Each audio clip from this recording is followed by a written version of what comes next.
to see the Honorable George Koimburi, the Honorable Member of Parliament for Juja, who was brought here in critical condition.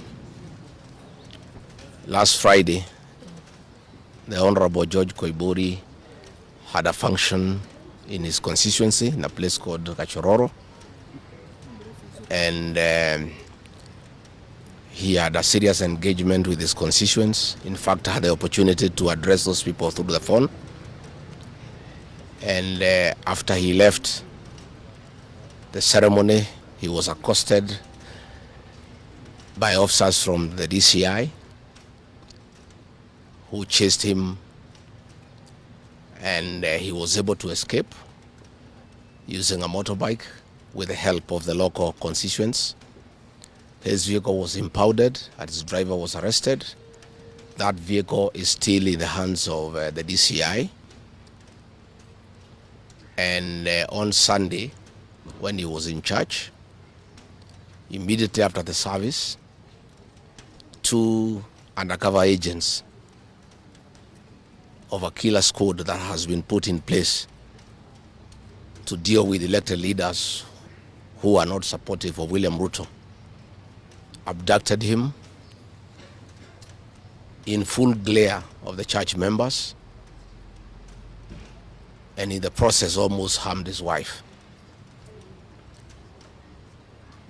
It is not known where he was taken to, but after a serious search early this morning, he was found in a coffee plantation in Kebichoi, that is in the Githunguri constituency, badly beaten and in very serious condition.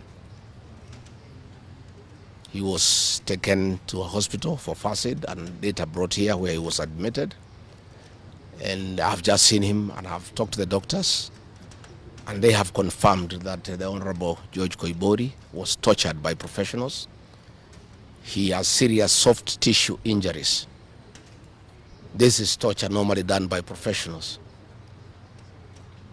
He has lost his voice, and the doctors are working round the clock to restore his vocal cords. And the Honorable Koimburi has been able to communicate through writing, because he is not able to speak, that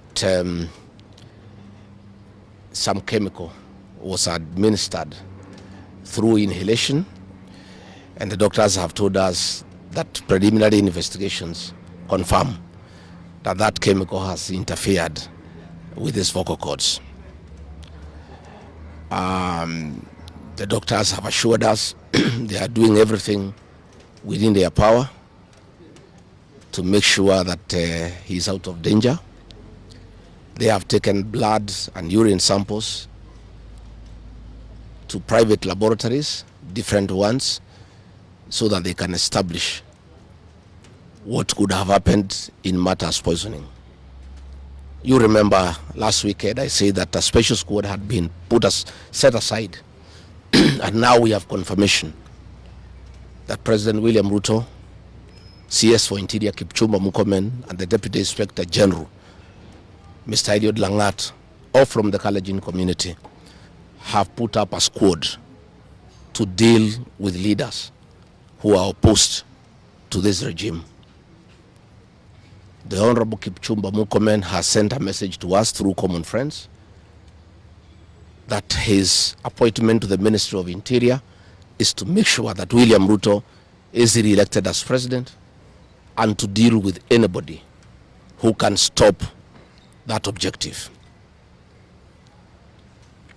Officers from the National Police Service has confirmed to us that a special squad of 20 police officers from the Nandi sub-ethnic community are the ones behind the abduction of George Koimburi, and they are the ones that were deployed in Kakamega to target the Honorable John Methu and Karungo Athangwa. Specifically, there were about 300 police officers who were deployed in Kakamega, but 20 police officers from the Nandi sub-ethnic community under the direct command of the Deputy Inspector General, Eliud Langat, and reporting to Kipchumba Murkomen and William Ruto, had been assigned to harm the senator for Nyandarua and the senator for Kiambu because of their vocal stand against this regime. Let me say that I want to appeal to the international community to rescue this country. William Ruto has become a very vengeful dictator, and his activities are similar to the one by Dr. In Dada and Mobutu Sese Seko. And the level of impunity in this country, if the international community does not come through for the people of Kenya, we are going to have not just killings, but maiming of elected leaders. What has happened to the Honorable Koimburi is a very deliberate attempt by William Ruto, Kipchumba Murkomen, and Langat to scare leaders who speak out. It is meant to scare them. It is meant to sell them fear so that they can stop agitating for the liberation of this great republic. And I want to say that William Ruto must know it is these leaders, it is not these leaders who are against his rule. It is the people of Kenya. These leaders are simply articulating what the people of Kenya are saying. And even if he targets these leaders to kill them, to maim them, he cannot do the same to each and every Kenyan. And I want to tell him to stop spreading the narrative that the rebellion against him is coming from the people of Mount Kenya region. This rebellion is across the country, from Western Kenya, Coast Province, Northeastern, Nyanza, including his native North Rift and South Rift. Members of the Kalenjin community are also up in arms because of the misuse of public resources, mismanagement of the economy, and the fact that there is no work going on in this country. So let me appeal to the international community to take a great interest in what is happening in Kenya. And we have seen what is happening in the neighboring countries, in Tanzania, the suppression of civil society. And all those things are stemming from here in Kenya. William Ruto has become intolerant. He cannot take criticism. And the reality of one term is slowly sinking into him, that has sent him into serious desperation, that he has now formed a killer squad of his sub-ethnic community of the Nandi to deal with leaders. Let me ask the people of Kenya to be calm. I want to ask the supporters of the Honorable Koimburi to stay calm. We'll do everything possible to make sure that we are more careful in the face of the repression that is going on. You are aware that members of parliament opposed to this regime, their bodyguards have been disarmed so that they stop going for meetings and feel vulnerable. But it is very clear why they have been disarmed is to allow members of that gang that has been formed by the president to abduct them and to threaten them.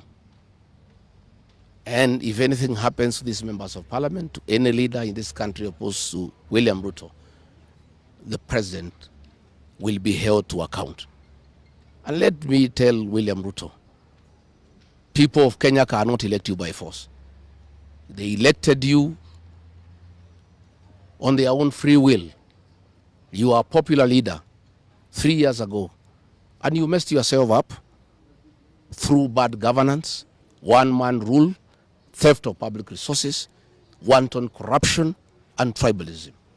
You cannot blame any of us here for the situation you find yourself in. The one-term movement is unstoppable, and there is nothing the president can do. He can kill these leaders, he can abduct them, he can torture them, but he cannot do that to all the people of Kenya. So I want to urge members of parliament and senators and others not to give up. Nobody can die from morning to evening. You can only die once.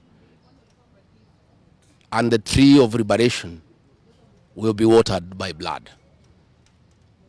The Honorable George Koimburi is a hero of the Kenyan people. What he has undergone, the torture, the pain he is in,